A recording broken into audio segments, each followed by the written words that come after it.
안녕하세요. 2학년 과학 시간입니다. 여러분 1학기 동안 열심히 영상 강의 참여하고 수행평가, 지필평가 참여하느라 고생 정말 많았죠? 시험 치르느라 고생 많았고요. 우리 오늘은 이제 8단원 열과 우리 생활 단원을 시작해 볼게요. 그 중에서 첫 번째 열 단원에서 01 온도에 따라 다른 입자의 운동 보겠습니다. 선생님이 올린 학습지 함께 보도록 할게요. 자, 학습지를 보면요. 자, 학습 목표 볼게요. 물체의 무슨 차이? 그렇죠. 온도 차이를 구성하는 입자의 운동 모형으로 설명할 수 있다 되어 있어요. 학습 목표 잘 새겨두고요. 자, 아래 보면요. 단어 퍼즐이 있습니다. 숨어있는 단어를 찾아라 인데요. 자, 한번 찾아볼까요? 숨어있는 단어를 모두 찾고 찾은 단어를 아래에 한번 쭉 적어보세요. 영상을 멈추고 여러분이 스스로 한번 해보세요. 그리고 옆에 보면 설명이 쭉 있는데요. 이거는 우리 열 단원이 끝나고 나면 함께 정리해 보도록 하겠습니다.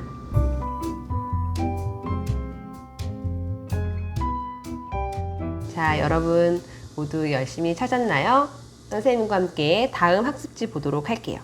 자, 제목을 보면 온도와 입자의 운동이라고 했어요. 온도라고 하는 것은 따뜻한 정도라는 뜻이죠. 우리가 일상생활에서도 온도라는 말은 굉장히 많이 써요.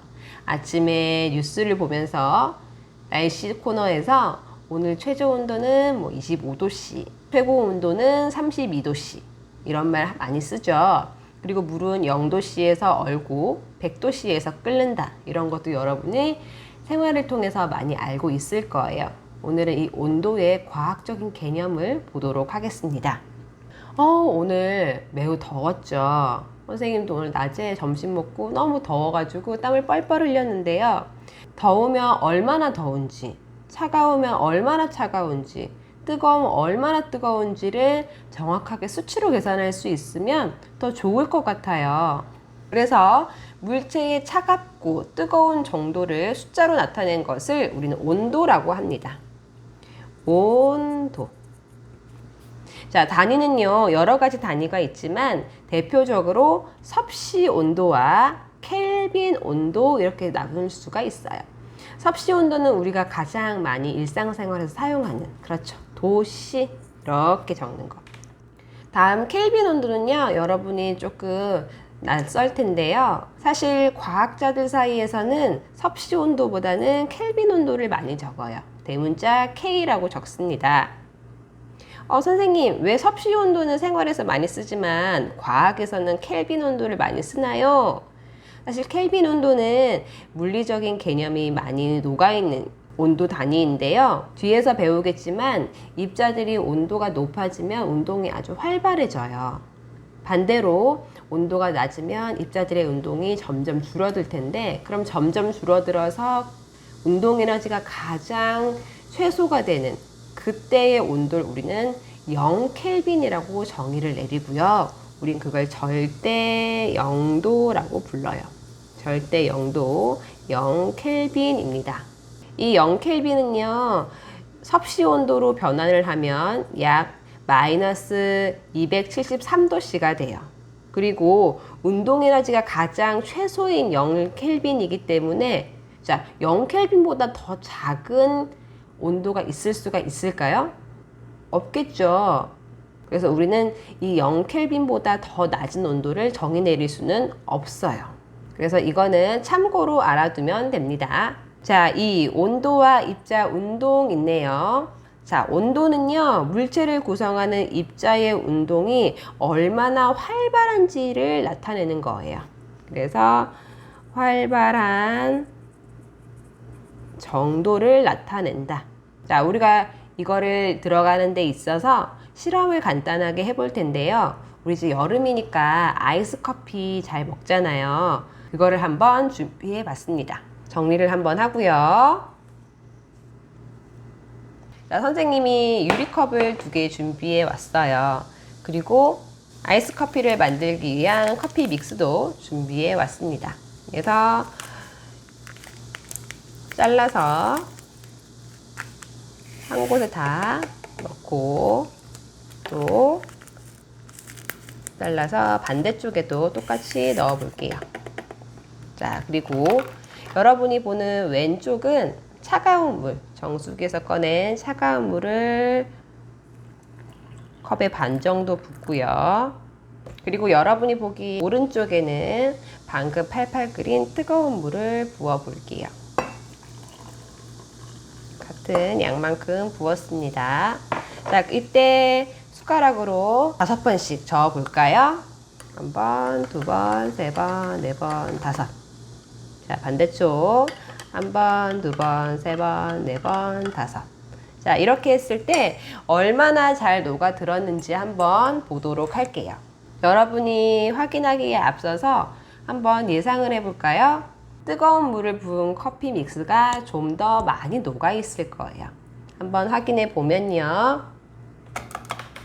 그렇죠. 이렇게 보는 것처럼 왼쪽에 있는 커피 같은 경우는 덩어리가 그대로 보여요. 하지만 오른쪽 같은 경우는 다 녹아있는 상태입니다. 커피 믹스의 양과 물의 양 모든 조건이 동일하고 단 물의 온도만 달리했어요. 이때 입자들이 물에 녹아드는 정도는 확연히 차이가 났습니다. 그렇다면 이것이 왜 이러한 결과를 나타내는지 우리 한번 과학적으로 설명을 해볼게요. 자, 다시 학습지로 돌아가서요. 자, 온도가 높은 물체와 온도가 낮은 물체를 입자의 운동을 이용해 가지고 설명을 해볼게요. 그림을 보면요, 입자들이 이렇게 있을 때 옆에 보면은 이렇게 표시가 되어 있어요. 이건 움직임의 정도를 나타내는 건데요. 왼쪽에 있는 그림은 움직임이 아주 활발한 것 같고요. 오른쪽은 왼쪽에 비해서 둔해 보입니다. 자, 온도가 높다는 것은 입자의 운동이 활발하다는 거예요. 활발하기 때문에 물질들이 잘 섞이고 전달이 잘 되는 거예요. 예를 들어서 1층 급식실에서 음식을 한다.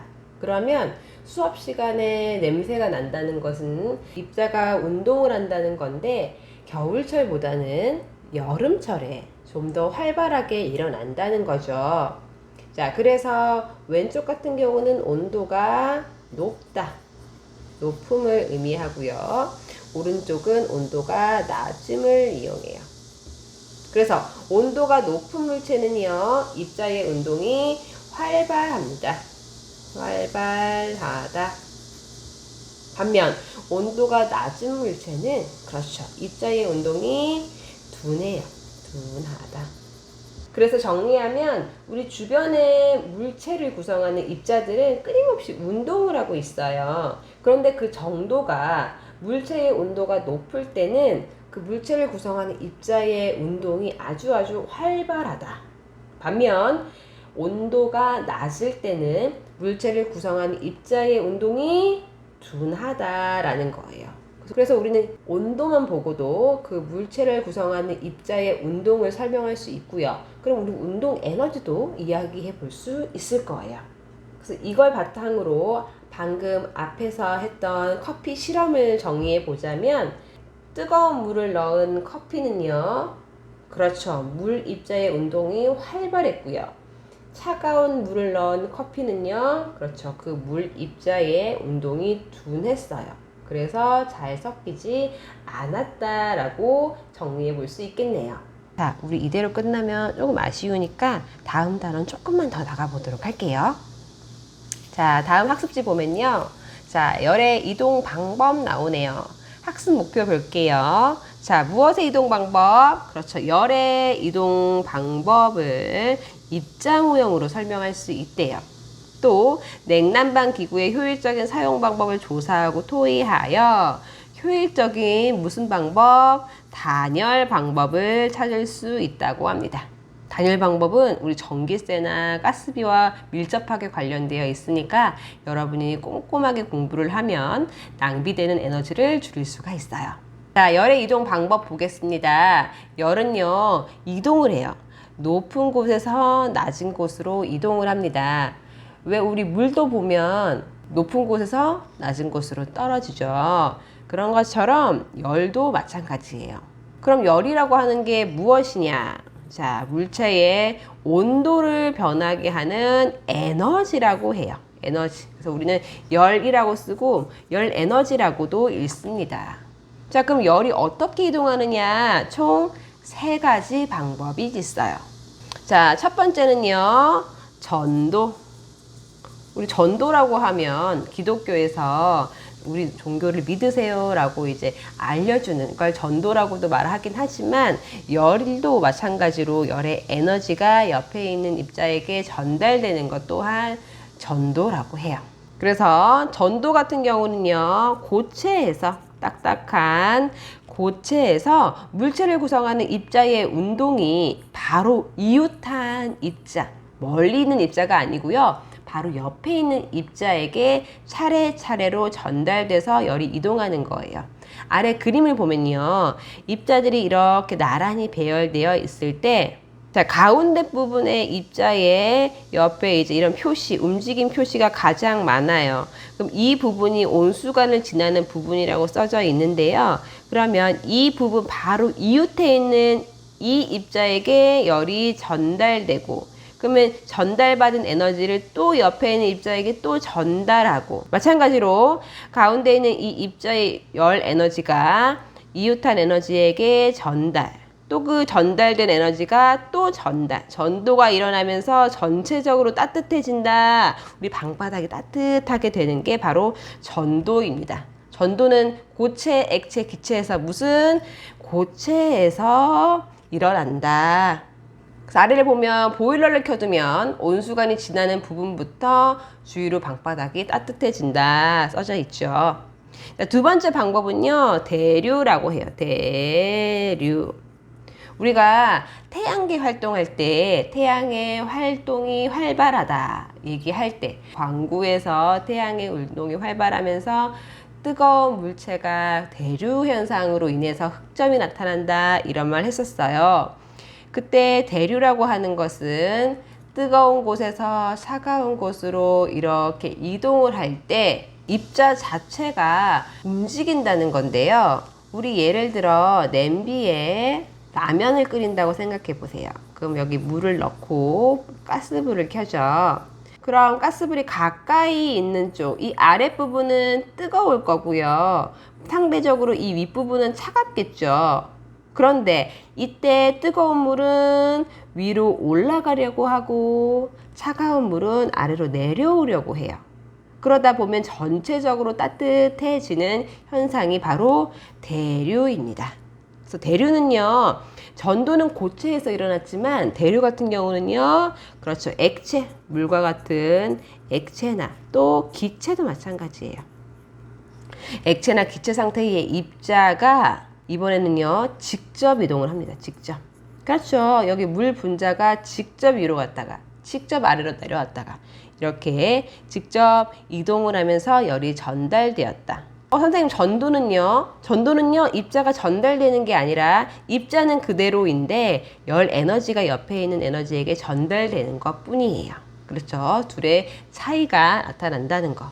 그래서 아래 설명을 보면요, 난방기를 방 아래쪽에 설치하면 따뜻한 공기는 아래에서 위쪽으로 올라가고 찬 공기는 아래쪽으로 내려오면서 방 전체가 따뜻해지는 효과가 난다. 난방기 같은 경우는 방 아래쪽에 설치하는 게 좋고요. 반대로 에어컨은요, 그렇죠, 머리 위에 설치하는 게 좋다. 정리할 수 있고요. 자, 열이 이동하는 방법 3번째, 바로 복사입니다. 복사는요, 그림을 보면 확실히 알 수 있어요. 여기 모닥불을 피워놓고 손을 가까이 가져가면 따뜻한 기운이 느껴지곤 하죠. 이거는요, 전도도 아니고요, 대류랑은 또 달라요. 그죠? 이런 경우는 복사라고 하는데요. 복사는 열이 물질의 도움 없이도 직접 이동할 수가 있어요. 즉, 모닥불이 켜져 있을 때 모닥불과 손 사이에 어떠한 물질이나 입자가 있지 않아도 따뜻함이 느껴진다는 것은 이 모닥불의 열 에너지가 직접 내 손바닥에 닿았기 때문인 거죠. 그래서 정리해 보면 복사는 열이 물질의 도움 없이도, 물질이 없어도 열이 직접 이동하는 방법입니다. 그래서 우리 이 세 가지 이동 방법을 그림으로 한번 정리해 볼게요. 자, 아래 그림 보면요. 자, 모닥불을 피워 놓고요. 자, 냄비에다가 물을 끓이고 있네요. 자, 볼게요. 자, 물을 끓이고 있다. 그러면서 아랫부분은 따뜻한 물, 위에는 차가운 물인데 우린 라면을 끓여보면 알겠지만 전체적으로 다 따뜻한 물이 되죠. 그 말은 무엇이냐? 아래에 있는 뜨거운 물이 위로 올라가고 위에 있던 차가운 물은 내려오기 때문이다. 그렇죠. 얘는 대류입니다. 대류. 그리고 모닥불을 피워놨을 때 손을 가까이 가져가면 따뜻한 열이 손으로 직접 이동한다. 그렇죠. 복사. 자, 모닥불에다가 긴 쇠 막대기를 잡고 있다고 봤을 때 이 쇠 막대기를 구성하는 입자들이 있을 텐데요. 가장 가까이에 있는 입자들은 활발하게 움직일 거고, 그러면 이 활발하게 움직이는 열 에너지가 이 열이 옆에 있는 입자에게 전달, 또 옆에 있는 입자에게 전달되어서 결국 내 손까지 전달된다. 무엇? 전도입니다. 그죠? 전도는 고체에서 일어난다. 자, 여기 그림에서 전도가 하나 더 있어요. 뭐죠? 그렇죠. 냄비 손잡이요. 냄비가 지금 따뜻하게 데워지고 있는데 손잡이 또한 그렇죠. 여기 구성하는 입자들이 열이 전달되면서 그렇죠. 전도가 일어난다. 그리고 냄비에 물이 데워지면서 이 따뜻한 열이 위로 이동을 한다. 그건 뭐죠? 그렇죠. 이것도 대류에 해당해요. 자, 이 그림이 가장 핵심이니까 꼭 기억해 놓고 있으세요. 그리고 3. 효율적인 단열 방법과 냉난방은 다음 시간에 보도록 하겠습니다. 그러면 오늘 했던 거 선생님과 함께 복습을 해 보도록 할게요. 처음 배웠던 개념 기억나나요? 그렇죠. 온도라는 개념인데요. 온도는 물체의 차갑고 뜨거운 정도를 수치로 정확하게 나타낸 것인데요. 단위는 섭씨가 있고 켈빈이 있는데 과학에서는 그렇죠. 켈빈 온도를 많이 씁니다. 자, 온도는 물체를 구성하는 입자의 운동이 활발한 정도를 나타내는데, 그러면 온도가 높을 때는 물체의 운동이 어떻다? 활발하다. 자, 움직임이 활발한 걸 표현을 했고요. 온도가 낮을 때는요, 둔하다. 상대적으로 둔하다. 그래서 우리 커피, 뜨거운 물과 차가운 물에 커피 믹스를 각각 녹였을 때 어떤 것이 더 잘 녹고 물 입자의 운동이 활발하냐 우리 이야기 했었어요. 자, 그러면서 열이라고 하는 개념을 배웠는데요. 열은요, 물체의 온도를 변하게 하는 에너지라고 했어요. 그래서 열은 어떻게 이동하느냐? 세 가지가 있었죠. 첫 번째, 전도. 두 번째, 대류. 세 번째, 복사였습니다. 전도는요, 고체, 액체, 기체에서 그렇죠. 고체에서 물체를 구성하는 입자의 운동이 바로 옆에 있는 이웃한 입자에게 차례로 전달되고 그 전달받은 에너지가 또 전달이 되면서 전체적으로 열이 이동하는 거라고 했고요. 두 번째, 대류 같은 경우는 어떻죠? 액체나 기체에서 일어나는데 따뜻한 공기는 위로 올라가려고 하고 차가운 공기는 아래로 내려가려고 하면서 방 전체가 따뜻해진다라는 걸 설명을 했어요. 세 번째는 복사였죠. 모닥불과 손 사이에는 열을 전달하는 그런 입자가 없어요. 열이 물질의 도움 없이도 직접 이동할 수 있다. 그것이 바로 복사였습니다. 자, 머릿속에 다 집어넣고요. 우리 2학기 때는 좀 더 활기찬 마음으로 새롭게 시작해 보도록 해요. 2학기 때는 1학기 때보다 등교를 더 많이 하게 될 테니까 우리 질문도 많이 하고 수업 시간에 즐겁게 지내보도록 하겠습니다. 오늘 수업 고생 많았고요. 다음 시간에 또 보아요. 수고하셨습니다.